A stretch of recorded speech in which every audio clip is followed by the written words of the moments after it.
ayaw makinig. Eh di yung mga reklamo ng reklamo sa gobyerno, sila yung mga reklamador ng bayan. Di ba? Tuloy natin, sinabi niya. Kumusta naman? Siguro, mahal ang bigas kasi wala kayong pambili, mga tamad kayo. Magsikap kasi kayo, wag puro reklamo. Hindi nga kayo nagpapasalamat sa mga magsasaka eh.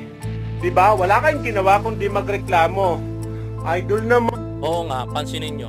Nagpasalamat ba si Maharlika, si Jokla, at si Banat pa isa magsasaka? Ni isa wala akong nakitang nagpasalamat yung mga yan. Oo, totoo to ha. Totoo to mga kapatid.